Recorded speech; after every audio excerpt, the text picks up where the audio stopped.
Morning students, how are you? I hope you are fine. आज बेटा हम पढ़ेंगे टाइप्स ऑफ गवर्नमेंट। कितनी टाइप्स की होती है। The governments are classified on the basis of objectives, policies, powers and the nature of the constitution. जो governments होती है बेटा, वो ऑब्जेक्टिव्स भाई उनकी क्या उद्देश्य है, उनकी पॉलिसीज़ क्या है, उनकी पावर्स क्या है, उनका जो संविधान है उसकी प्रकृति कैसी है, उसके बेस पर उनको क्लासिफाइड किया जाता है।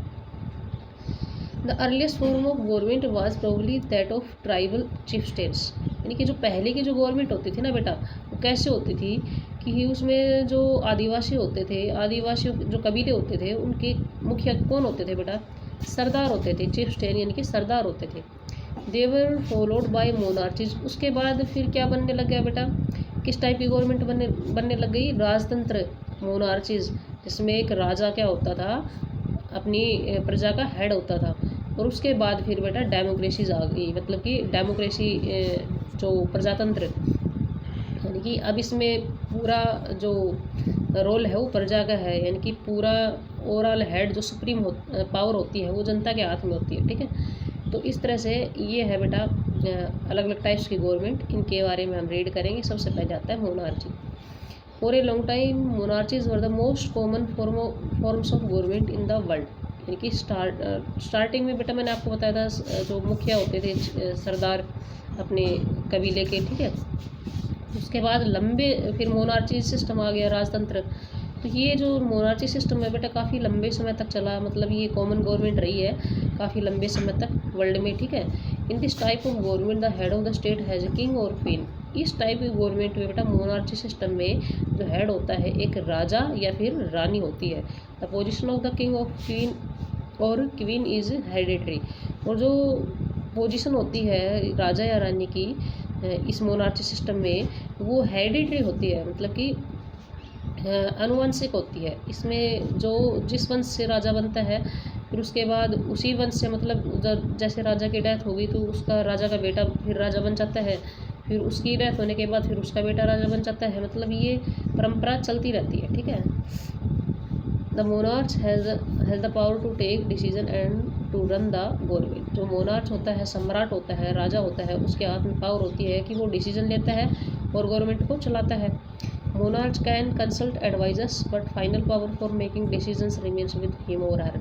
जो सम्राट होता है वो अपने जो सलाहकार होते हैं उनसे परामर्श तो लेता है, बट जो फाइनल डिसीजन लेता है ना, मतलब फाइनल जो पावर होती है डिसीजन लेने की, वो किसके हाथ में होती है? राजा के हाथ में होती है। द किंग और the queen has neither to explain their actions nor to define the decision to anybody.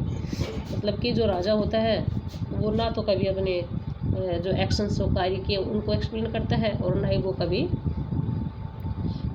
अपने डिसीजंस को डिफाइन करता है। ठीक है, Morocco, Saudi Arab and Jordan, ये सारे यहाँ पर किस टाइप की गवर्नमेंट है बेटा? मोनार्चिकल फॉर्म ऑफ गवर्नमेंट है, राजतंत्रीय टाइप की गवर्नमेंट है। ठीक है, अब आता है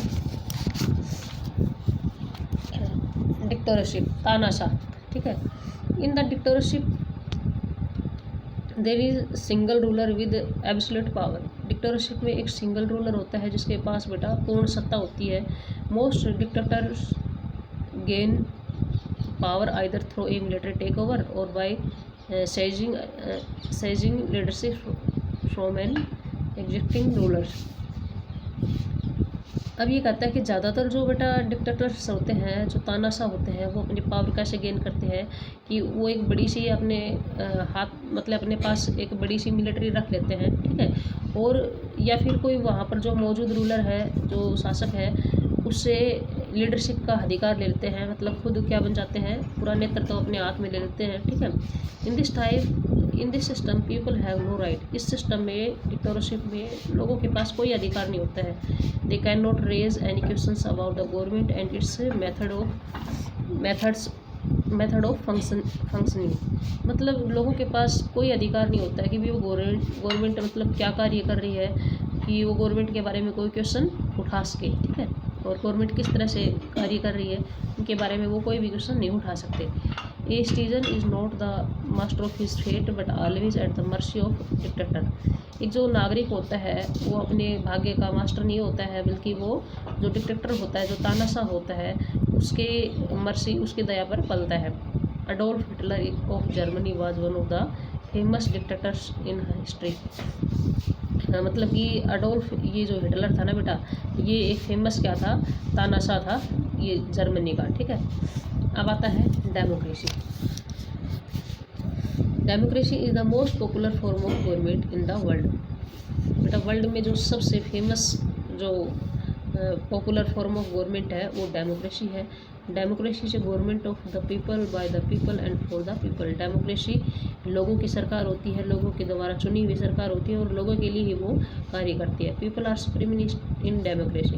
और डेमोक्रेसी में जो लोग होते हैं वो सुप्रीम होते हैं। They are the persons who give the power to government to make decisions and enforce laws. Democracy में जो पर्सन्स, जो जनता होती है, ठीक है, जो भी मतलब डेमोक्रेसी में जितनी हमारी प्रजा होती है, ठीक है, वो क्या करते हैं, वो गवर्नमेंट को पावर देते हैं, यानी कि वो अपने रिप्रेजेंटेटिव्स को इलेक्ट करते हैं और मतलब गवर्नमेंट बनाते हैं और गवर्नमेंट को पावर देते हैं। और गवर्नमेंट क्या करती है बेटा, डिसीजंस लेती है और जो नियम है, इन्फोर्स कानून, जो कानून है उनको लागू करती है। ठीक है, the government is answerable to the people and if the people are not satisfy with the performance of the government. जो गवर्नमेंट होती है वो लोगों के लिए क्या होती है, उत्तरदायी होती है। और अगर गवर्नमेंट के परफॉर्मेंस से अगर जो लोग हैं वो अगर सेटिस्फाई नहीं होते हैं तो नेक्स्ट इलेक्शन में क्या कर सकते हैं बेटा, गवर्नमेंट को रिमूव कर सकते हैं, हटा सकते हैं। ठीक है, तो बेटा ये जो डेमोक्रेसी है ये 3 बेसिक प्रिंसिपल्स पर बेस्ड है। पहला है इंडिविजुअल राइट्स, मतलब अपने व्यक्तिगत अधिकार, इक्वलिटी समानता, लिबर्टी स्वतंत्रता। ठीक है, यानी कि डेमोक्रेसी में वही जो जनता होती है वो अपने रिप्रेजेंटेटिव्स को क्या करती है, इलेक्ट करती है। ठीक है, वो गवर्नमेंट बनाती है और गवर्नमेंट को इतनी पावर देती है कि गवर्नमेंट अपने डिसीजन लेती है और जो कानून होते हैं उनको लागू करती है। ठीक है, और इसके बाद वो जनता के लिए गवर्नमेंट क्या होती है, रिस्पॉन्सिबल होती है। अगर गवर्नमेंट अगर अच्छी परफॉर्मेंस नहीं दिखाती है तो नेक्स्ट इलेक्शन में क्या करती है बेटा, जो जनता होती है वो उस गवर्नमेंट को रिमूव कर देती है। ठीक है, अब आता है बेटा differences between democracy and monarchy. हमने डेमोक्रेसी के बारे में पढ़ा है, मोनार्ची के बारे में पढ़ा है। ठीक है, तो आप इजीली बता सकते हो कि इसमें क्या डिफरेंसेस हैं। ठीक है, तो पहला आता है बेटा डेमोक्रेसी। डेमोक्रेसी में बेटा पीपल आर द सुप्रीम। मैंने आपको बताया था भी डेमोक्रेसी में जो जनता होती है वो सुप्रीम होती है।